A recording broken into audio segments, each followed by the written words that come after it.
নববর্ষ, এই যে নতুন ফুল, এই যে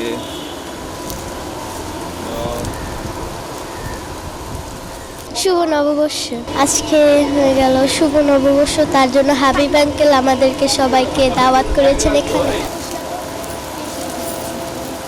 হাবিব আঙ্কেল সবাইকে দাওয়াত খাওয়াচ্ছে। আসলে নববর্ষ আমাদের ঐতিহ্য। আমরা আসলে এই শহরের জীবনে আমরা ভুলেই যাচ্ছি যে আমাদের নিজস্ব সংস্কৃতি রয়েছে, ঐতিহ্য রয়েছে। আমরা ছোটোবেলায় এই পরিবেশে বেড়ে উঠেছি। আমরা আসলে এই শহরের জীবনে আমরা ভুলেই যাচ্ছি যে আমাদের নিজস্ব সংস্কৃতি রয়েছে, ঐতিহ্য রয়েছে। আমরা ছোটোবেলায় এই পরিবেশে বেড়ে উঠেছি, কিন্তু আজকের বাচ্চারা আসলে নববর্ষ কী সেটি তারা জানে না, আমাদের নিজস্ব সংস্কৃতি কী সেটি তারা ভুলে যাচ্ছে, তারা মোবাইল নির্ভর হয়ে যাচ্ছে। তা আমার এই মূল উদ্যোগটা হচ্ছে যে বাচ্চাদেরকে তাদের নিজস্ব সংস্কৃতির সাথে পরিচয় করে দেওয়া। এই আমরা যে নববর্ষের মাধ্যমে আমরা আমাদের নতুন বৎসরকে স্বাগত জানাই।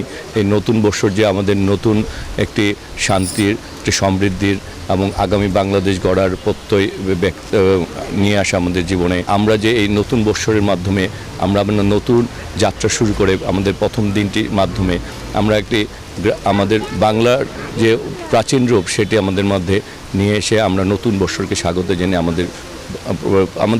আমরা চাই আমাদের বাচ্চারা প্রতিটি দিন তাদের জন্য আলোকিত হোক, প্রতিটি দিন তাদের স্বপ্ন বাস্তবায়িত দিন হোক, প্রতিটি দিন তারা দুঃখ কষ্টকে লাঘব করে আগামী বাংলাদেশকে গড়ে তোলার জন্য নিজেদেরকে সমৃদ্ধ করুক।